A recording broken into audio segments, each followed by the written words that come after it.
Most gardeners try to fight compacted soil with spades, rototillers, or endless hand-turning, and they fail. The real consequence isn't just slow root growth, it's wasted water, stunted plants, and nutrient lockup.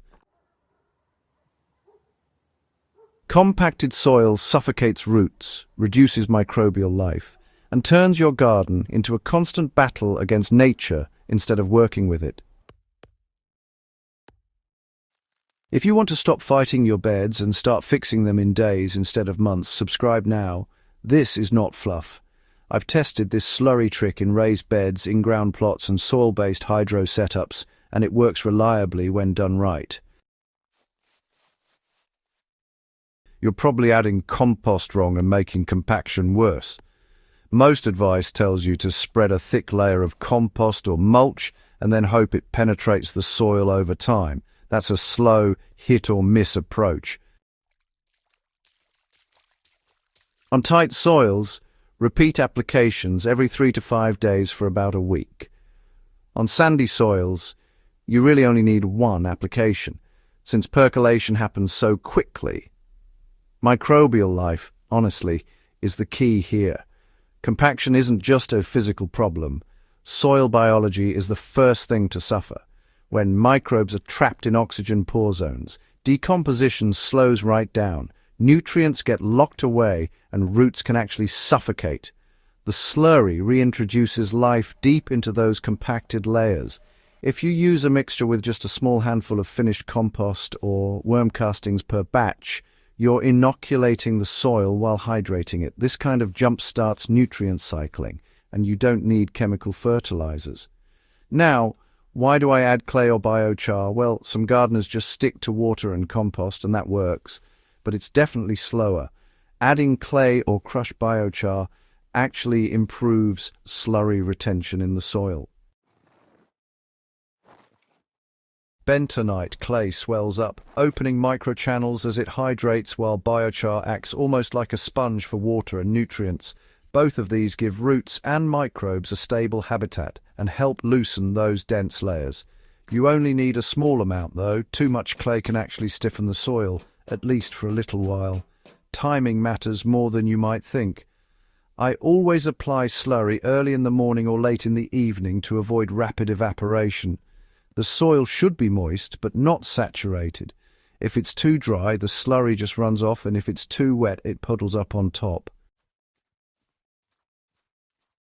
After application, I lightly cover the soil with a thin layer of mulch to prevent drying and keep microbes active. Within 3 to 7 days, you can start planting directly into the treated zones, or if it's a pre-season prep, you can let it sit a couple more weeks for maximum biological activation. The difference in raised beds versus in-ground plots.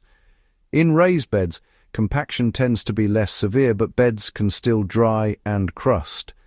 A single 10-gallon slurry application per 4x8 bed usually opens soil enough for deep roots of tomatoes, peppers, and squash. In-ground plots, especially clay-heavy soils, I divide the area into sections and apply slurry in stages. One 10 by 10 foot area at a time, allowing it to settle before moving to the next.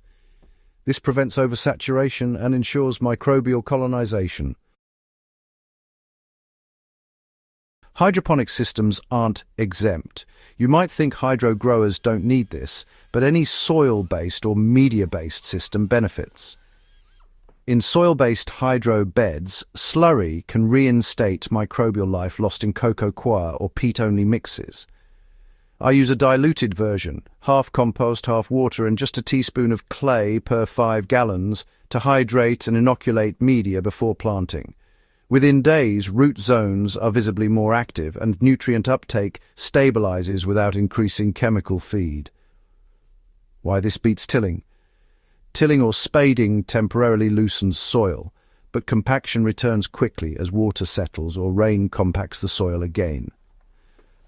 The slurry method builds permanent structure by combining moisture, microbial activity, and binding agents.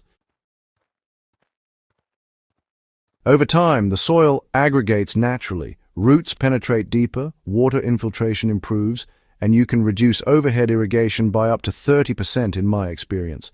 A few trade-offs to note. This isn't a one-time miracle. If soil has been compacted for years or repeatedly walked on, you may need 2 to 3 rounds of slurry. Don't overload with fresh compost. Too much organic matter at once can create anaerobic pockets. And monitor drainage. Areas with poor slope may puddle if you apply too much slurry at once. Long-term results are worth it.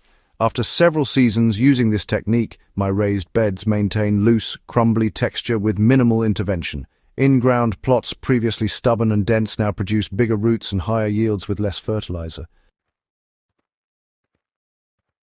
Earthworms migrate naturally, and soil biology is visibly healthier. I've also observed fewer waterlogging issues and reduced surface crusting, which are common in clay-heavy areas. Plants respond faster to nutrient uptake because roots can access deeper layers instead of staying shallow. Final practical notes. Use aged compost or worm castings for best microbial inoculation. Avoid fresh manure or unaged high-nitrogen sources. They can burn roots if concentrated in slurry. Adjust water ratios to soil texture.